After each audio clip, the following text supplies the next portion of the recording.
Olá, tudo bem? Está começando agora mais um Da Sua Conta.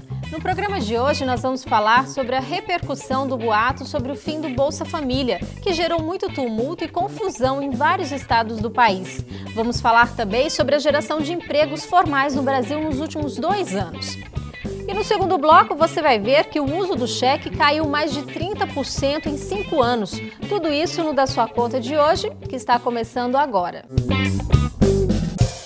No dia 18 de maio, um boato de que os benefícios do Bolsa Família e Bolsa Escola concedidos pelo governo federal seriam extintos levou milhares de pessoas às agências da Caixa Econômica Federal e às casas lotéricas em várias regiões do Brasil. A falsa informação, já desmentida pelo governo, se espalhou rapidamente e gerou muito tumulto. O Bolsa Família beneficia cerca de 13 milhões de famílias em todo o país. Sobre o assunto, eu converso com o economista Fábio Guedes. Olá, Fábio, tudo bem? Olá, Maria, tudo bem? Bom, esse acontecimento, Fábio, mostra pra gente o grau de dependência dessas famílias desse programa, né, do governo.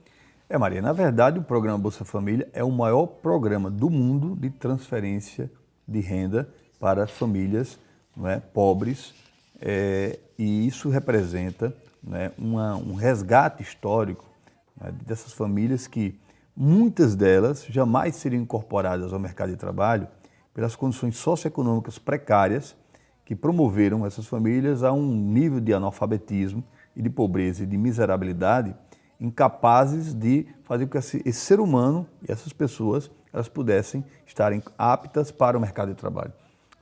Então, significa um resgate muito grande em termos de política social. Somente em Alagoas, por exemplo, nós temos mais de 400 mil famílias que dependem do Bolsa Família, e significa em torno de 1.600.000 pessoas que dependem diretamente do Bolsa Família.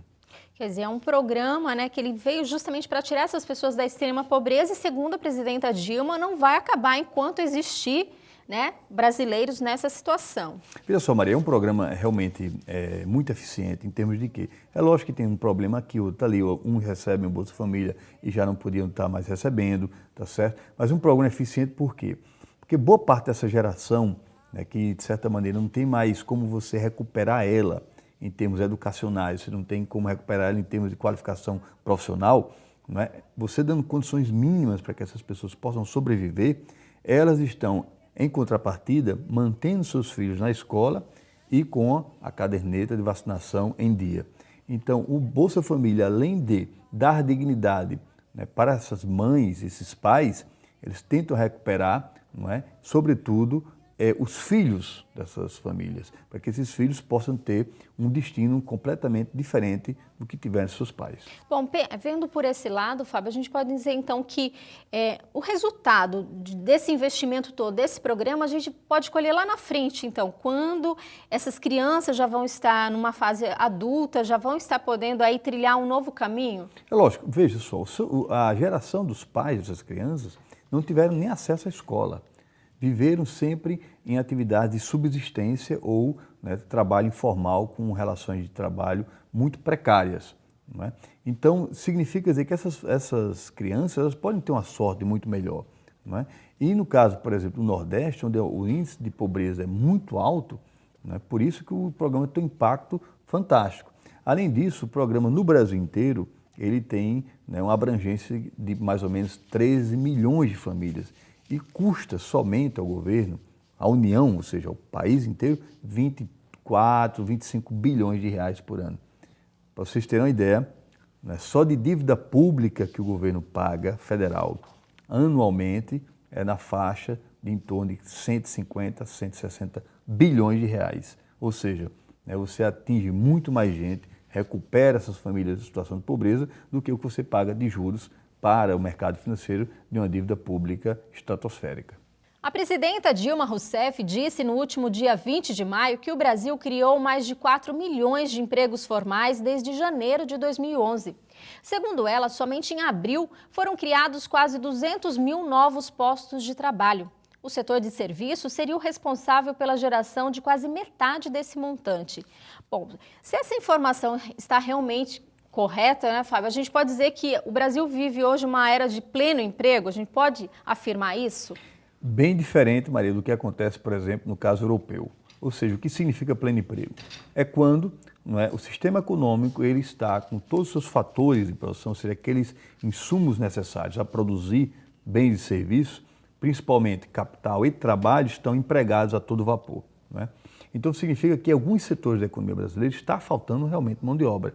Setor de construção civil, no setor de engenharia, setor de alguns serviços especializados, como no caso médicos, né, enfermeiros e assim por diante. Então, nós chegamos a uma situação em que a formação de quadros técnicos e profissionais para atender a desenvoltura desses setores não é suficiente. Então, por isso, né, que de certa maneira, né, nós consideramos que estamos em pleno emprego. Agora, veja bem, isso está acontecendo numa situação em que o nosso crescimento econômico ainda está sendo muito baixo. O ano passado, por exemplo, o PIB brasileiro cresceu 0,9% e a taxa de desocupação da economia brasileira, ou seja, a taxa de desemprego é muito baixa. Imagine se esse PIB tivesse em torno de 3,5% a 4%.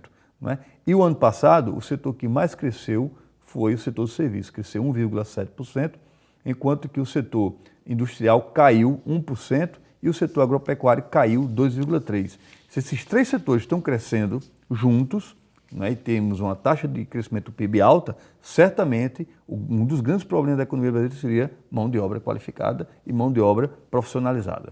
Bom, você falou aí dos setores. Uma das principais reclamações dos empresários é justamente isso, a indústria, né, que necessita ainda de muitos investimentos para continuar crescendo. A indústria a indústria é a mola mestra do processo de crescimento e desenvolvimento do país. Se ela não cresce, não é? E outros setores crescem, alguma coisa está ocorrendo em termos de produção de riqueza. No caso do Brasil, né, um dos grandes empecilhos para que a indústria volte a crescer é a questão tributária, a questão, né, do câmbio, ou seja, o câmbio brasileiro está muito favorável às importações. Então, o setor do comércio e serviços está crescendo muito, as pessoas estão consumindo muito, mas boa parte desse consumo não está sendo atendido pela produção nacional, porque a indústria está sofrendo justamente o que eu falei, infraestrutura, questões tributárias e também a questão do câmbio. E o que não é bom, acaba favorecendo aí a importação, por exemplo, de produtos chineses. Né? Sobretudo, ou seja, esse volume de consumo permitido pela oferta de crédito, permitido pelo aumento do salário mínimo e permitido pela inclusão social das pessoas, está, de certa maneira, esse volume gerando emprego em outros países, sobretudo a China. No Brasil, o setor industrial realmente está muito prejudicado com essa situação. E no próximo bloco a gente fala sobre o uso do cheque. A gente volta logo depois do intervalo. Até já!